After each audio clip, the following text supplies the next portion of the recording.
There are moments when it'll just seem impossible for you to solve, and customer words may seem like it could melt steel. And you can instantly become that superhero that the customer wants. And it's the first step to de-escalate any situation that is looking seemingly out of control. First set of clues to understand the scale of problem, the complexity of problem, and eventually a way to kind of solve it. Yelling is not going to help the situation at all. Don't get too defensive or go on the back foot and straight away apologize for everything. There are some customers who are abusive, right? Which is not acceptable. It might seem really stiff at first, but at the end of it, This is a key opportunity for customer experience managers, right, to step in. I know I've said it multiple times over this, but the repetition is not enough. It is super important, and you'll not realize how often people get this wrong. Hello everyone, welcome to the 5th episode of Yoka Sessions, where we talk about corporate culture and customer experience. I'm Yogesh. And I'm Karthik. And today we're going to talk about every customer experience professional's worst nightmare. What happens when you're talking to Bruce Banner and suddenly he turns to Hulk, right? How do you handle those tricky, impossible escalations? And that's going to be the theme of this conversation. For anyone in customer experience, if you're telling me that you've not handled an experience just yet, don't worry, it's coming. It will happen. It's just one of those things, right? There are moments when it'll just seem impossible for you to solve, and customer words may seem like it could melt steel. But if you handle it right, it's customer experience magic. This is what we're going to talk about today, guys. Exactly. And very often, escalation calls or experiences are situations where customers are just so unhappy and they want to rant. And it is an excellent opportunity for the customer-facing person to be very, very empathetic and listen carefully and just make them feel heard. And you can instantly become that superhero that the customer wants. One of the things that I learned, Karthik, in an escalation, you can get derailed in terms of what the actual problem is. I, for one, ensure that I got it right. That is the actual problem that we're solving. And it also puts across the point that we are actually paying attention and taking notes, perhaps. Let's get into some tips and tricks on how to de-escalate situations like this. The first step is active listening. Don't underestimate the power of active listening, and it's the first step to de-escalate any situation that is looking seemingly out of control. Absolutely. I, for one, Karthik, ensure that I repeat what I understood from the entire conversation, because I don't want to get that wrong. And you definitely don't want to get that wrong, because this person is spewing fire on you. And if you get it wrong, you're solving the wrong problem, right? We're talking about active listening, but what I'm also trying to say is the customer needs to know that you are actively listening, right? And you repeating that's problem set and this is what you're after is very important. Speaking of that, I think it's important to highlight a key difference to our viewers. The difference between listening and hearing. Let's remember our college days. Like, there were certain lecturers we used to love listening to, pay attention to every word they mentioned. And there were some sections of certain lectures where we just heard them, right? And our notes would be the testimony to what was translated. I think in a customer escalation call where tempers are high and emotions are high, it's very important to not hear but listen, because listening gives you the first set of clues to understand the scale of problem, the complexity of problem, and eventually a way to kind of solve it. Yeah, and the best way to solve it is ensure that you have a calm tone. The objective is to de-escalate the scenario, right? This is not a trip of egos. Listen to them, get it clarified as what they want resolved, and stay calm. Yelling is not going to help the situation at all. And here's another good one, right? Many oftentimes, I mean, as much as we don't like to admit it, we have to apologize in these calls. Like, the customer is obviously unhappy about a particular experience or a personnel or sometimes the product. And it's very important for their apology to be sounding sincere and not canned or robotic. The customer is looking to talk to a human. So the point is, it's very important for that apology to be genuine, and you shouldn't overdo it. Like, don't get too defensive or go on the back foot and straight away apologize for everything. There are escalations where sometimes it's not even a problem on your team. There could be an external dependency. So have that initial pinch of empathy, a pinch of sincerity. Give the customer the confidence that, I'm here to fix the problem, and let's do whatever it takes to make the experience better. That is key. And then you'll actually know what the controllable variables are and uncontrollable variables are. A pro tip is to ask open-ended questions, because very often these calls are heated and you need to be able to control the conversation while listening to the customer and asking as many open-ended questions to get priceless data that will help your teams solve the customer's pain point. While we're talking about difficult conversations, let's also acknowledge the fact that there are some customers who are abusive, right? Which is not acceptable. Now, this can trigger anyone. Everyone's human. It's only natural. So you are a professional. So show it. Matching the decibel levels is not going to solve anything. It's not a competition of who is louder in this conversation. So don't use your confrontational tone. Why? You can have it, but don't use it. Exactly. It doesn't make sense if you're going to go an eye for eye and match the tones, because what happens is the whole conversation gets diluted, and you're not going to work towards improving the situation altogether. And it's okay to state acceptable and unacceptable behaviors, right? It is okay to tell the customer that, hey, I get it. I'm sorry for the experience that you've had. And, it's not personal. It's the agent that has to do the brunt work to get things back on track.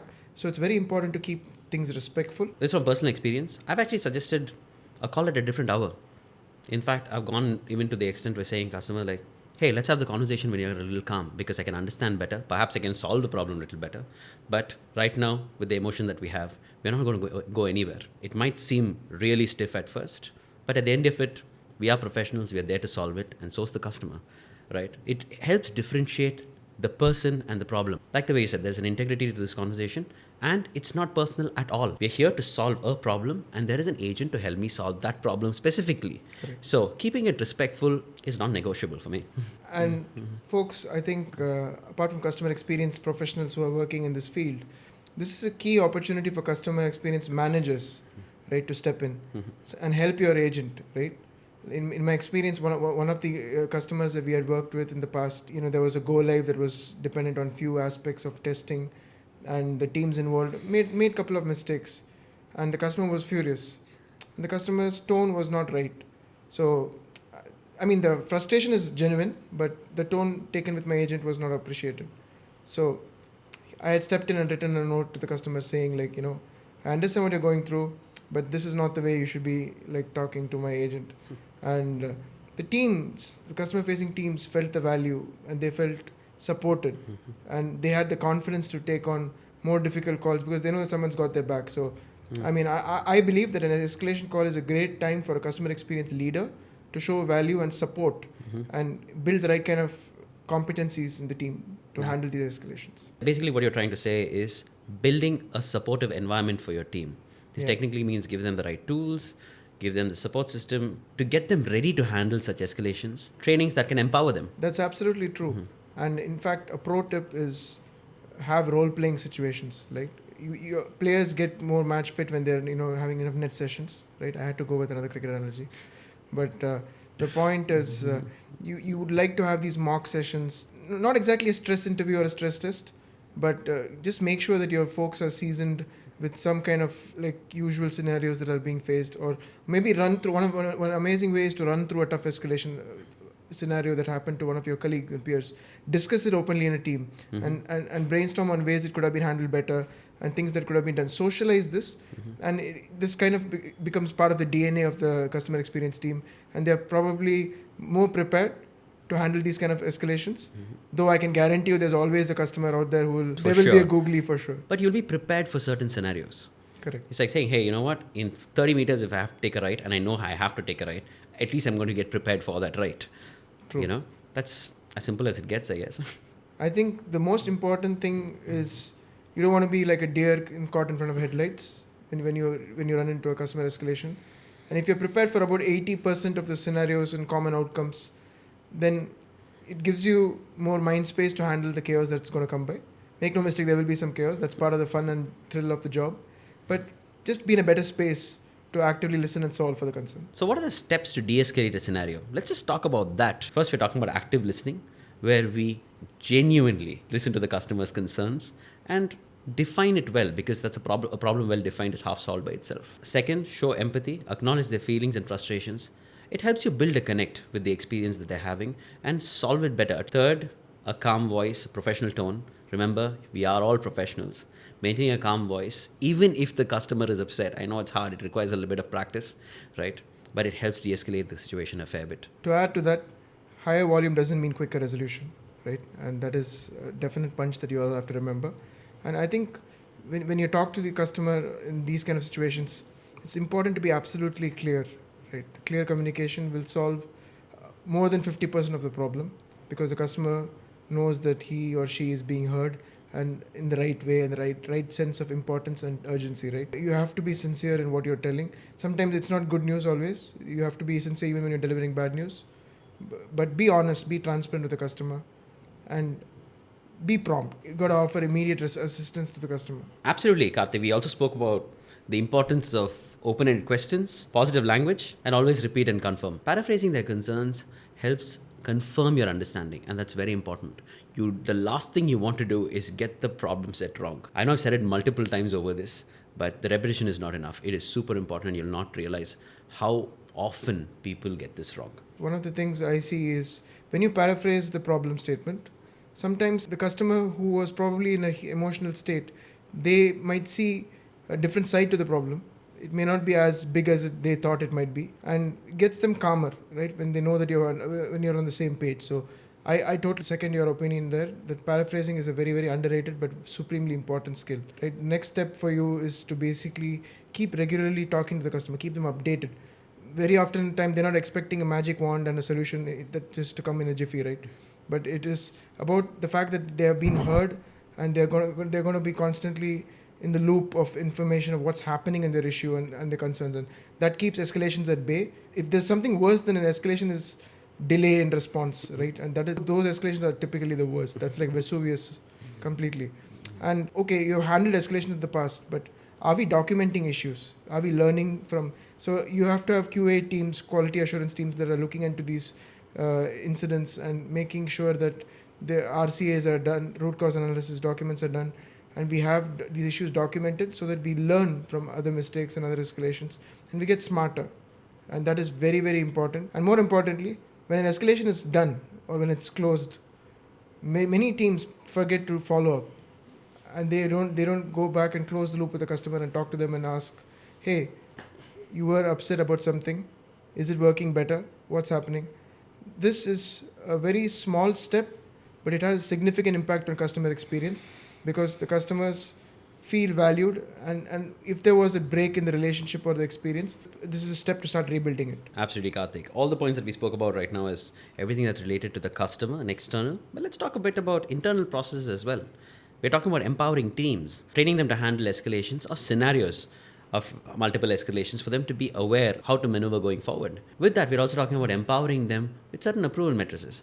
There are certain repetitive approvals that keep coming, and how do we kind of automate this and have checks and balances in place that it's either overdone or not is something that we need to have. This helps a fair bit in terms of just resolution time, let alone customer satisfaction, while it's all interlinked in some way or form. Exactly. This creates a positive environment. And in our previous episode, we had spoken about the importance of customer-centric culture and rewarding customer experience professionals who go the extra mile for delighting customers. So it's a great thing to recognize customer experience agents who have done a fantastic job in de-escalating tough escalations.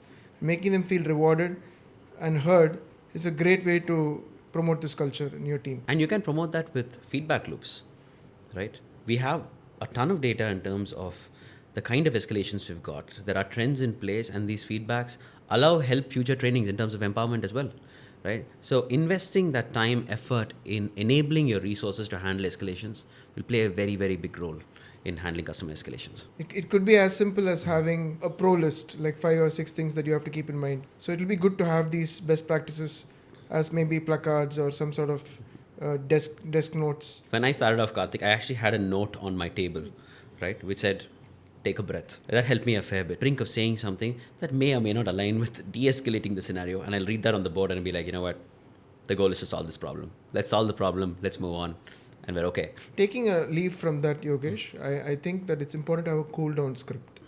Oh yeah. Because you need control in chaos, right?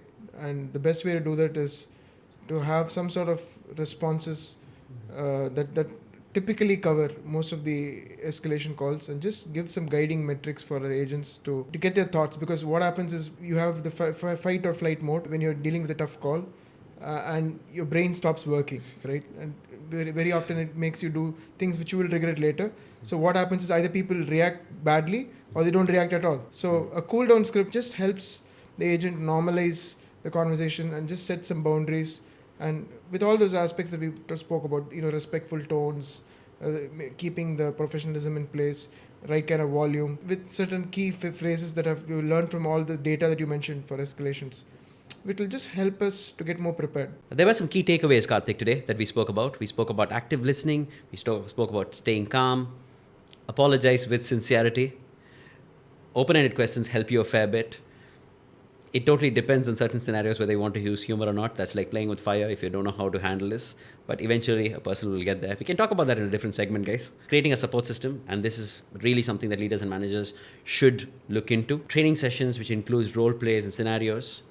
Recognition for people who actually solve a very difficult customer, because not the largest customer has the largest escalation, and only the fact that we speak about large customers sometimes can be a demotivating factor. Totally agree with you with the cool down script, Karthik. It's verbal gold, and the impact it has is amazing. It's a no-brainer, but follow up, guys. I think one important aspect is escalations may look like dark, rainy clouds. There are silver linings. Customer is at the point of emotional brink, and they are likely to make decisions that could not favor your business. Or sometimes, if you play your cards right and you follow up and show the right kind of rigor and solve the problem with a customer-centric approach, who knows, you might be able to land and expand another deal. You might be able to get further into the account. So an escalation is an opportunity. It is an opportunity for every customer experience professional. Couldn't agree more, Karthik. It's an opportunity, guys. So with that, we are at the end of our episode. Please like, share, and subscribe to our channel. I look forward to the next, and definitely look forward to the topics that we're getting ahead with. Until next time, cheers. Cheers.